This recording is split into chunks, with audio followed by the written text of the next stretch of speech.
إلى يوم الدين.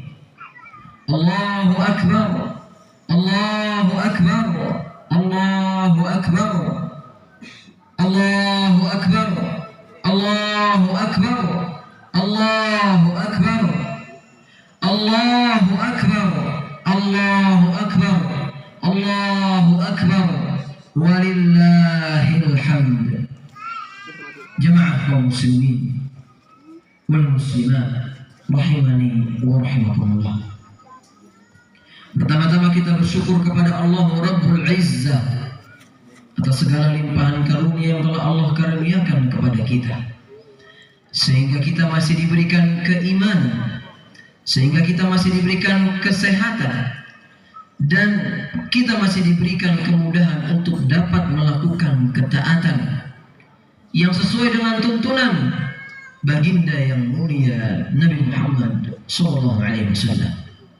Tidak lupa salawat dan salam semoga terlimpahkan, tercurahkan kepada suri tauladan kita, panutan kita, baginda tercinta Nabi Muhammad SAW, dan kepada seluruh keluarganya dan kepada para pengikutnya yang senantiasa berupaya mengamalkan sunnah-sunnahnya hingga hari kiamat nanti tiba.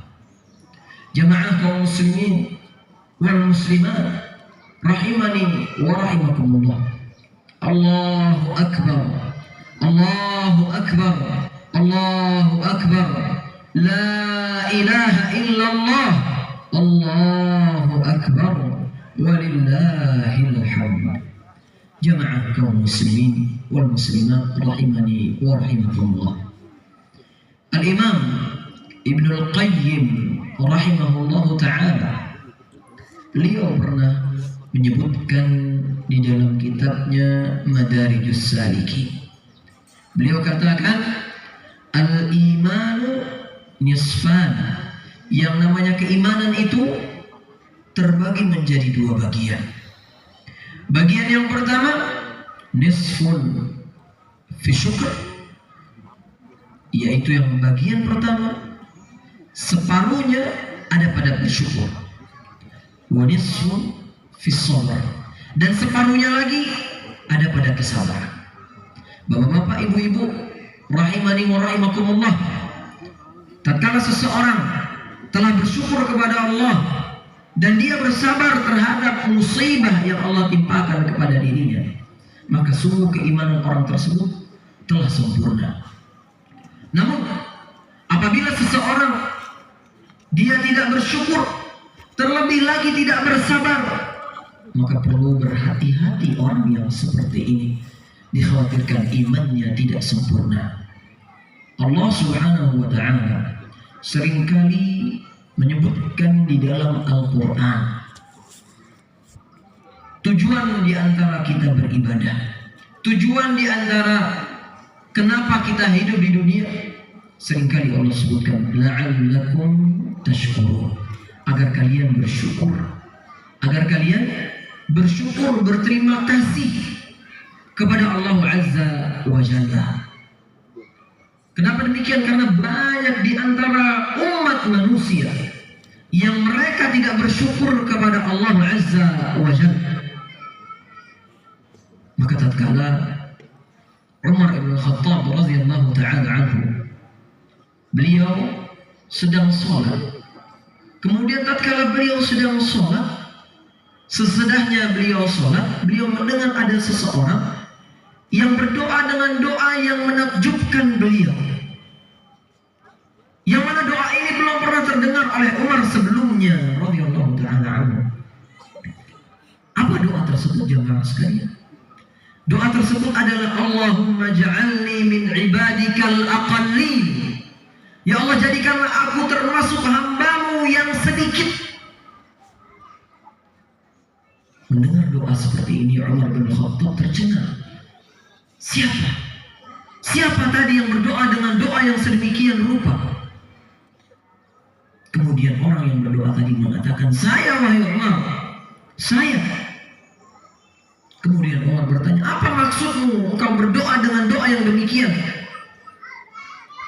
Wahai Umar, kata orang yang berdoa, Tidakkah engkau tahu bahwasanya Allah mengatakan di dalam firman-Nya, wa qalilun min ibadiyas syakur, sedikit di antara hambaku yang bersyukur. Maka wahai Umar, aku ingin menjadi hamba Allah yang sedikit itu. Ini menunjukkan jamaah sekalian, yang bersyukur kepada Allah itu sedikit.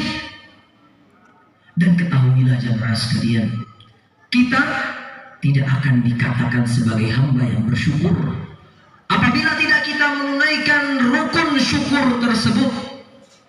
Seseorang tidak dikatakan bersyukur tatkala dia tidak menunaikan rukun syukur yang 3.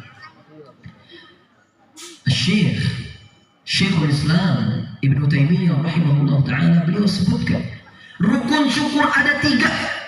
Yang pertama, mengakui bahwasanya kenikmatan datangnya dari Allah Azza wa Jalla. Dan ini sesuai dengan firman Allah, wa ma bikum min ni'matin fa minallah. Apapun kenikmatan yang datang dari Allah kepada kalian, maka semua itu datangnya dari Allah. Kalau kita meyakini bahwasanya semua kenikmatan, entah itu jabatan, entah itu kedudukan, entah itu harta, ataupun kesehatan dan lain seterusnya, kita yakini bahwasanya itu semua datangnya dari Allah, maka sungguh kita telah melaksanakan rukun syukur yang pertama. Rukun syukur yang kedua jamaah sekalian adalah menyebut-nyebut syukur atau kenikmatan tersebut dengan lisan kita. Maka betul, tatkala seseorang diberikan kebaikan, dia mengatakan alhamdulillah, segala puji hanya bagi Allah. Namun ucapan tidak cukup. Ucapan tidak cukup. Seseorang tidak akan bisa memudahkan lisannya untuk bersyukur kepada Allah, untuk mengucapkan alhamdulillah, kalau dalam hatinya tidak dia yakini bahwasanya kenikmatan datangnya dari Allah, bukan karena keringat dia, bukan karena kecerdasan dia, bukan karena keguguhan atau keteguhan dia atau ketekunan dia di dalam mengusahakan kenikmatan tersebut, bukan. Maka rukun syukur yang pertama, meyakini dan mengakui nikmat datangnya dari Allah. Kemudian kita ucapkan nikmat tersebut dengan lisan-lisan kita.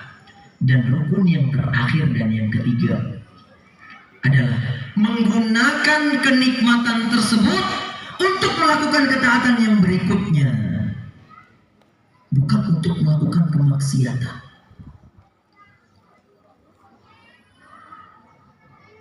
Maka bapak-bapak, ibu-ibu yang semoga dimuliakan oleh Allah Subhanahu wa Ta'ala, tatkala seseorang telah bersyukur dengan 3 rukun syukur ini, baru seseorang dikatakan bersyukur kepada Allah Subhanahu wa Ta'ala.